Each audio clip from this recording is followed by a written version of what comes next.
Welcome back everybody to the San Diego Surf MyLeague series. Today we're going to end the first season of Surf Basketball. We are 23-46 at the moment. I don't think we're about to make a run at the number 8 seed in the Western Conference. It might be possible. We could catch up to the Grizzlies the way we've been playing with Casey Daniels leading the way. Daniels now leads the team in points per game as a second-round rookie with 71 overall. Let's check out his potential rating. I think some of you were curious about that. I don't actually know, but it looks like his potential is 83, so right around average.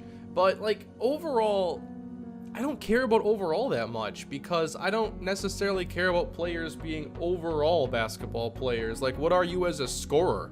Like, I don't think Casey Daniels' ceiling is an 83 overall scoring shooting guard. Not at all from what we've seen, what he's done as a rookie.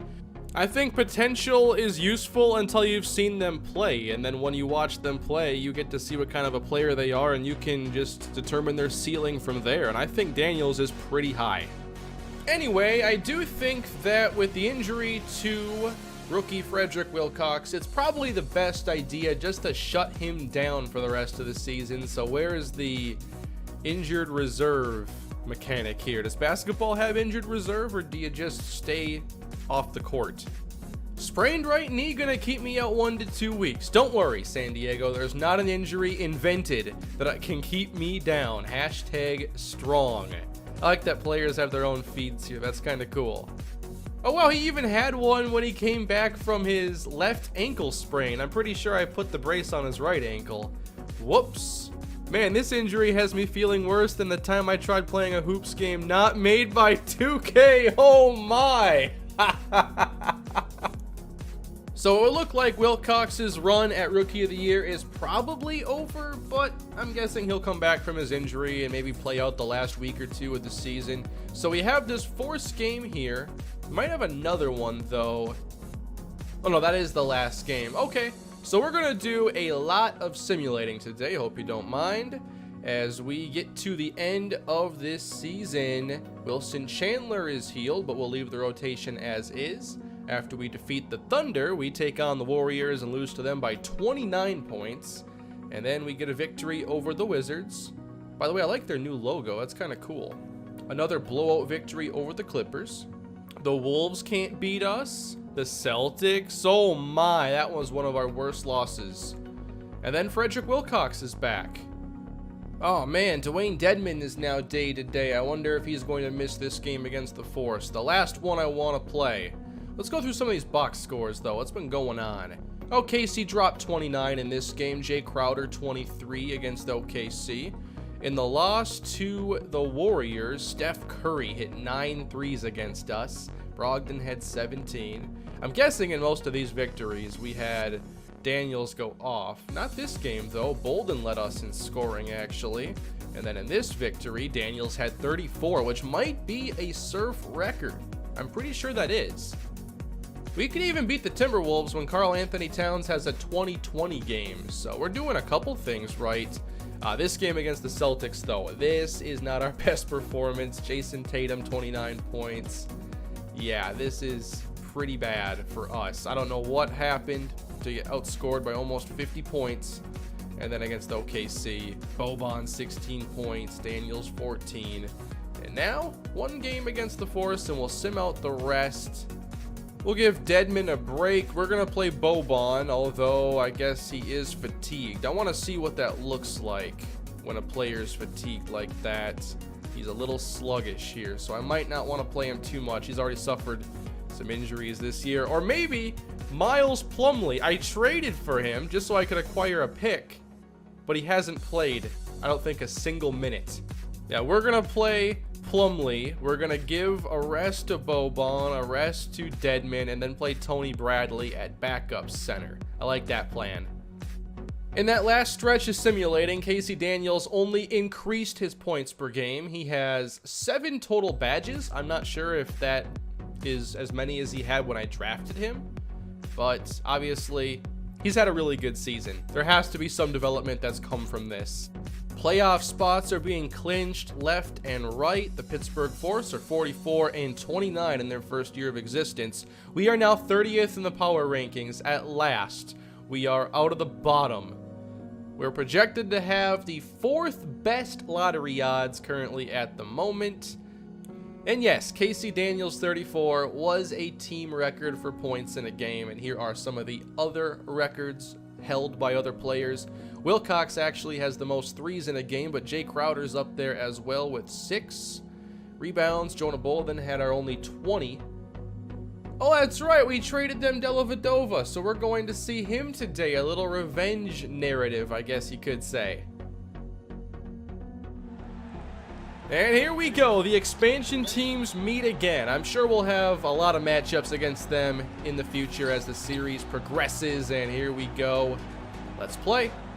Casey Daniels against the man he replaced, one of them at starting point guard. Getting lost here at the moment. I wasn't sure if their top rookie was actually healthy for this game. I didn't see him in the starting lineup, I don't think. But here we go. Plumlee has his first rebound ever since becoming obviously a player on our team, so let's get him his first basket. Welcome to the team, Miles Plumlee. You might only play 2 weeks. You basically were traded just so we could get a pick, and we had no intention of actually giving you minutes until now.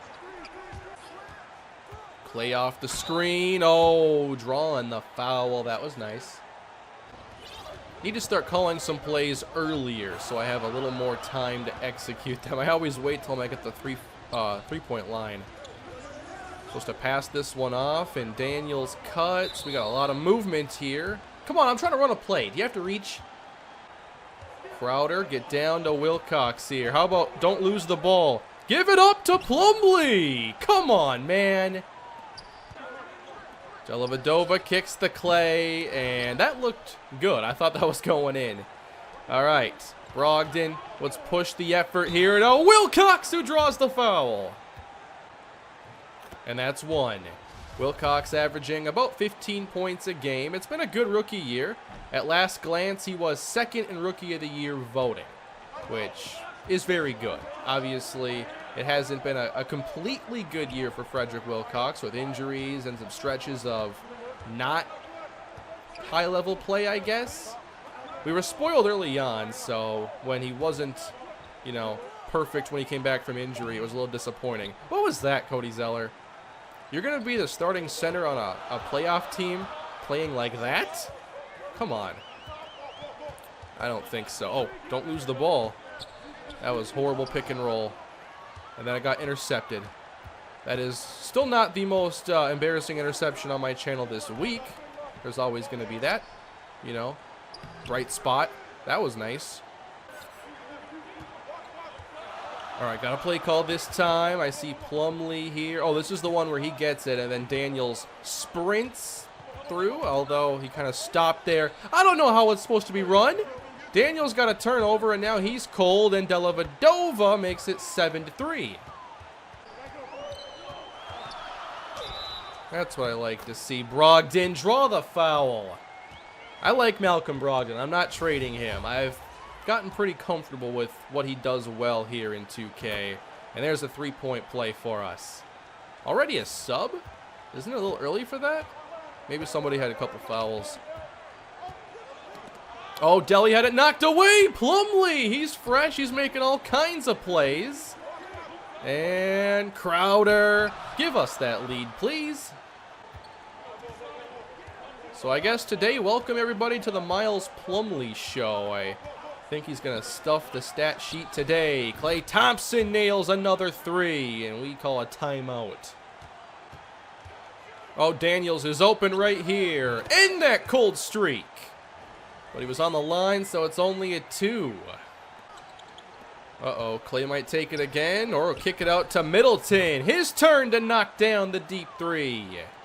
Pittsburgh has 3 of them already. So we're playing catch-up until further notice. Give it to Wilcox. Oh, okay. Thankfully, Daniels with no cold streak any longer. So, okay, who's going to cut across here? Looks like Wilcox, maybe? Oh, now it changed on me. Getting confused here by everything. Here's Plumlee all the way home. Great, the last couple weeks are going to be awesome. Now I can get attached to Plumlee after not giving him a full chance, and then I won't be sure what to do next. Thompson. Oh, come on. He got free.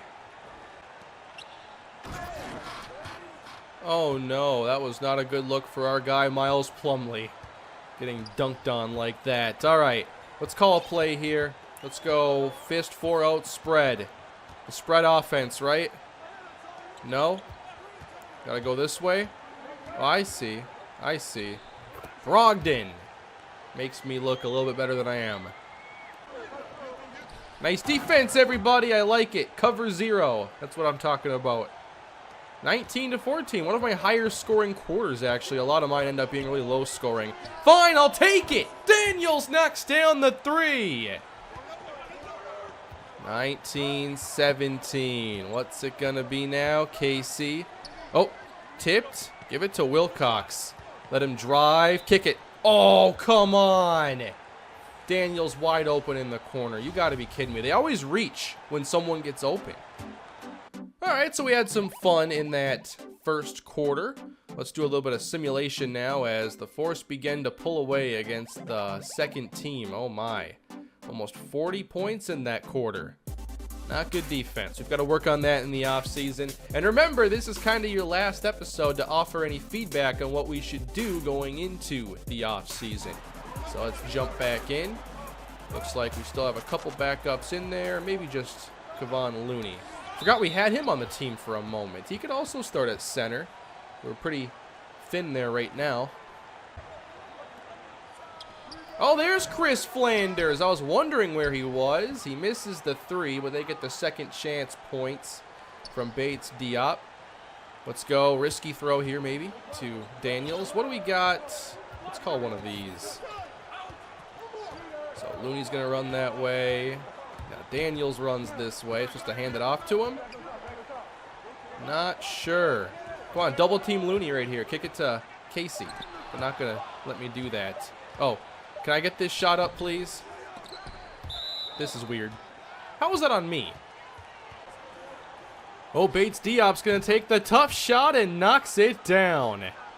Come on, Timberwolves. You let him get away? Never going to be good. Here we go. In transition. Give it to Boban. What was that? I thought maybe he'd throw it off the backboard. Give him a chance to run up to it. I haven't tried the alley-oop too many times. That one, not my best effort. Here's Carter now. Oh, juking out Casey Daniels and getting the easy look, and Boban knocks it out of bounds. I'm starting to wonder whose team Boban is on after the 3 last episode, and now that, just knocking it out of bounds. Pretty much intentionally. Oh, Flanders is taking that. Wow, he hit it. Yeah, this Force team did a little bit better job than I at building a year 1 roster. KC to Boban. That's how it's done. Boban versus Flanders, and Flanders is able to draw the foul. This game is slowly getting away from us. Although not so slowly right now. Not our best basketball, I'm afraid. All right, so Boban's going to set the screen, and then we're going to give it to him, and he's taking this one right there. Boban misses. So I saw Boban hit his first three-pointer in real life. I think that it's time to do the same here in 2K. I should have done it right there. But you know what? That's the kind of play you need to spark a comeback here. I think down 14 points, we know what must be done. The pick and fade. Boban. There it is. Right there. Marjanovic, not even close. I can't say I've practiced his three-point shot release before. Flanders makes it a 16-point game. All right, let's get to the second half and see if we have a game here. The Force have increased their lead quite a bit, but because it is our last game we're going to play of the year, I'm probably going to play out some of the fourth quarter, even if it's pretty much over. And it kind of looks like it is. So let me just get the last 4 minutes or so. Only 13 points on the day for KC. A lot of those came pretty early in the ball game. Wow, nicely done. The Force are a force, and they're going to the playoffs this year. Probably a decent seed. We'll see how well they do in the actual postseason. There we go, Looney. Oh, wow. Okay, I guess not. My pick and roll game has gotten worse, noticeably. I've got to practice it or something. Wow, we're just bad. Why is Klay Thompson still in the game? Wow, he drains the 3 to put Pittsburgh up by 30. You can take your starters out of the game. I was hoping just to get some numbers against your backups, but not even that's going to happen. Yeah, my dribble moves, not very good yet. Daniels, nope. Here's some good defense by Casey Daniels. Deladova off the screen, and they'll just grab another offensive board. Little tip in there, actually. Man, I can't wait to get some new players on this team, though. We got some players to build around. I'm happy with that. We have some scorers. Now we got to get, I think, the more secondary pieces around this team. That's how I look at it. Oh, wait, I meant to take the shot. There we go, Casey. Open and missed it. They can dribble out the clock, and we can simulate to the end of the season. It was a fun first year, though. I think that it was, you know, a good experience, getting a little more familiar with 2K, getting used to some systems in here. But now next year, expectations are going to go up a little bit, and hopefully we can have a better season. But here's step 1, chapter 1 for the Surf.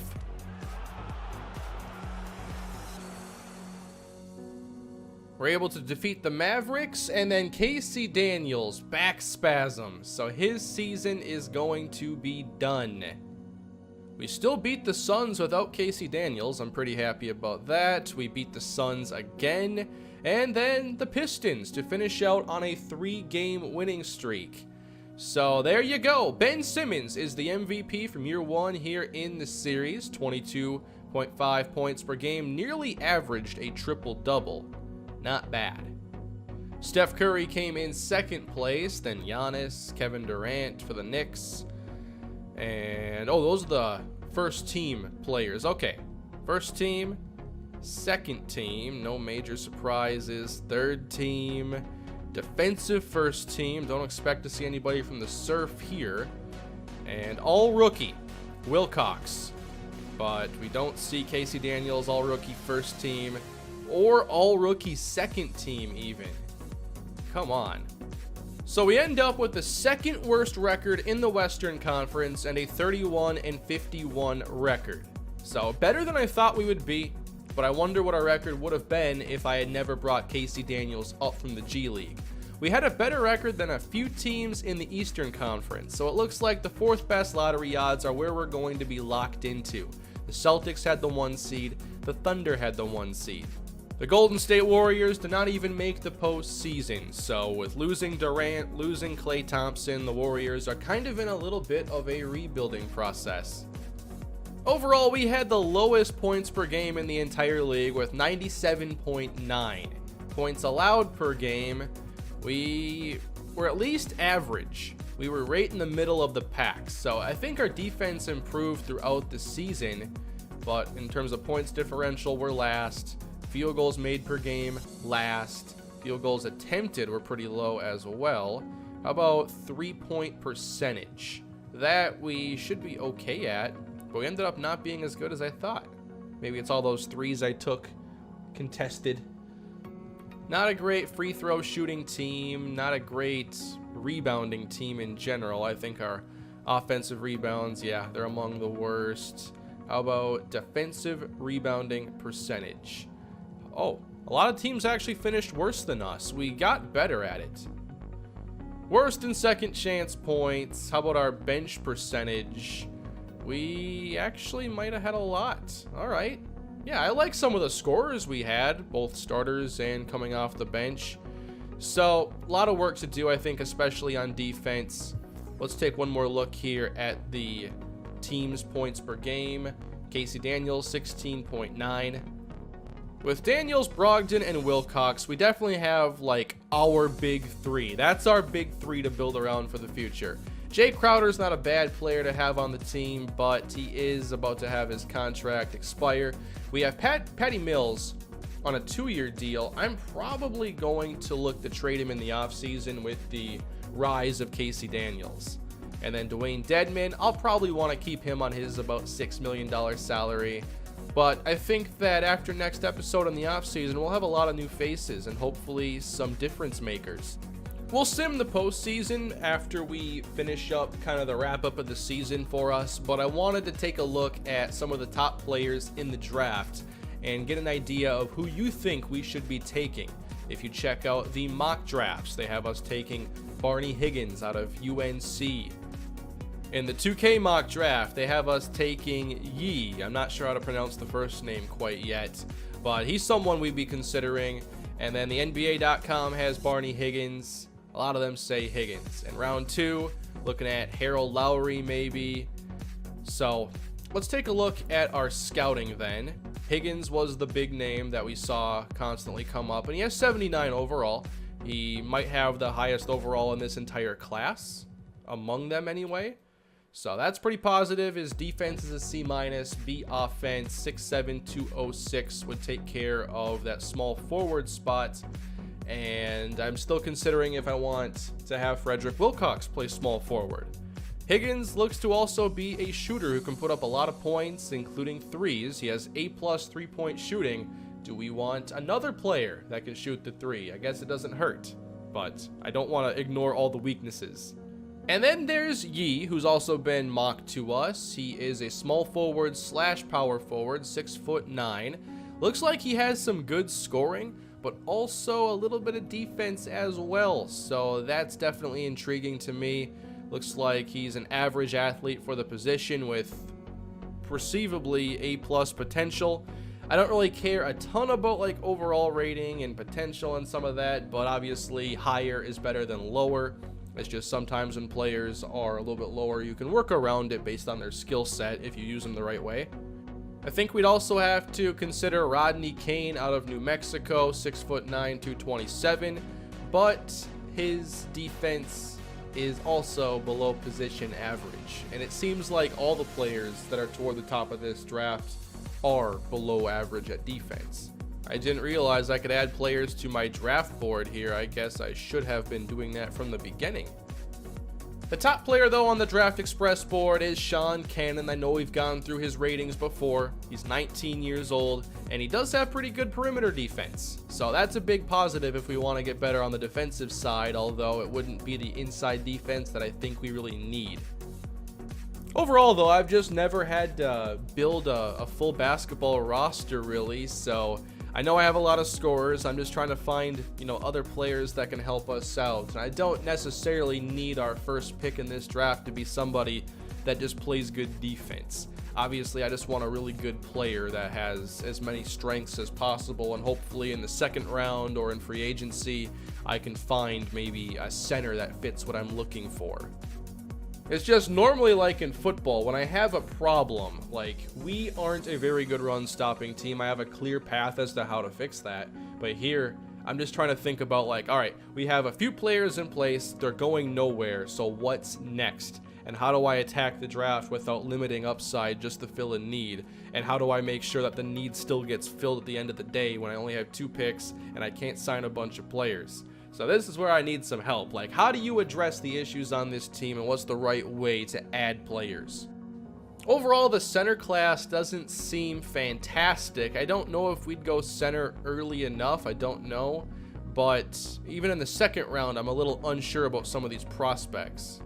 Doug Bridges really doesn't score that well. His defense is ranked pretty poorly, but he has good rebounding. I don't really know exactly here what's making him a 73 overall player. Here, this should be a little bit more helpful. So you see the grades for everybody, and here are the actual players. So a lot of guys can get rebounds here. We just don't really necessarily have the best overall prospects in this spot. Alexi Edwin out of Cincinnati, 71 overall. Might be someone to go after. He has good post defense and rebounding. Pretty much average. I'd guess that his ceiling isn't super high. I just don't want to mess up this next draft. I want to do things correctly so that next season we can have a little more success. How about a versatile power forward? Earl Bryant has a lot of scoring potential, not great defense. Let's sort by inside defense. Nobody above a C+. And then if we go back to center, here are the best inside defenders. Rudolph Peeler does have 6 badges. Face up center, not sure exactly what that means. Scoring inside is a little below average. His mid-range is pretty decent. Might be able to hit a couple threes if he's left open. Bryant does have a really good inside game from what we're seeing here at power forward, so that's also intriguing. And then at small forward, Sean Cannon, one of the best, has great defense and can also hit some threes. Like, there are some really good players here. It's just finding the right fit for us. Barney Higgins, A+3, that's always tempting. Rodney Kane, he's good too. So I've shown you as much information here as I think you'll need to give me some good feedback. Let me know what you think we should do, and hopefully the lottery is kind to us when the draft comes around. But now with that, I think it's time to simulate through the postseason as soon as I figure out how to do it. There we go. So it looks like Pittsburgh made it as a 4 seed. Cleveland's back in the playoffs. Golden State is out. The Lakers are a 2 seed. Yeah, the league makes perfect sense. All right, let's simulate. Looks like the Rockets are out to a 2-0 lead. Boston and Detroit. Pistons got the series evened up. So did Memphis. All right, watch these 1 seeds. Memphis evened it. And OKC takes the game 7 against them. So Pittsburgh moved on to the second round to face Boston. Don't see... Okay, the Mavericks had a nice upset. That's pretty cool. They can't beat the Rockets, though. Pittsburgh, they're in the conference finals against Atlanta. Pittsburgh upset Boston. The Force are going to the NBA Finals. And the Rockets are able to sweep them and win their 2nd consecutive NBA title. So that is how year 1 in the series ends. James Harden, 2nd straight Finals MVP, just improving upon that Hall of Fame resume. Pretty awesome stuff here. So with that, I think we just get ready for the offseason then. I'll add some more players to the trade block. Hopefully we get some enticing offers potentially. And these are the untouchables. I will not part ways with these 3 players. I really believe in these guys. So the offseason has arrived, everybody. Retirements, league meetings, all that good stuff. I'll make sure to overrule any weird approved rules or changes. And then it's going to be on to the next year, next episode. I hope I do this correctly. I know I have to do stuff like the untapped potential when I get the training camps with our young guys. But retirements, we'll just check the retirements for fun. Pau Gasol. I wonder if players ever retire really early in this. I see 12 years. Wish I could sort this by overall. Oh yeah, there are some early retirements. Okay, players who are just here for a couple seasons. Probably did not stick on a roster. Alright everybody, that is going to bring this episode to an end. Again, please leave your feedback. I need the help of the assistant general managers down below in the comment section. Please leave a like if you enjoyed the video in this first season of the Surf series, and I hope it continues to get better from here. Smash that subscribe button because much more is on the way. We have a long road ahead of us with this team, and I'll see you soon on the next step. Have a great day.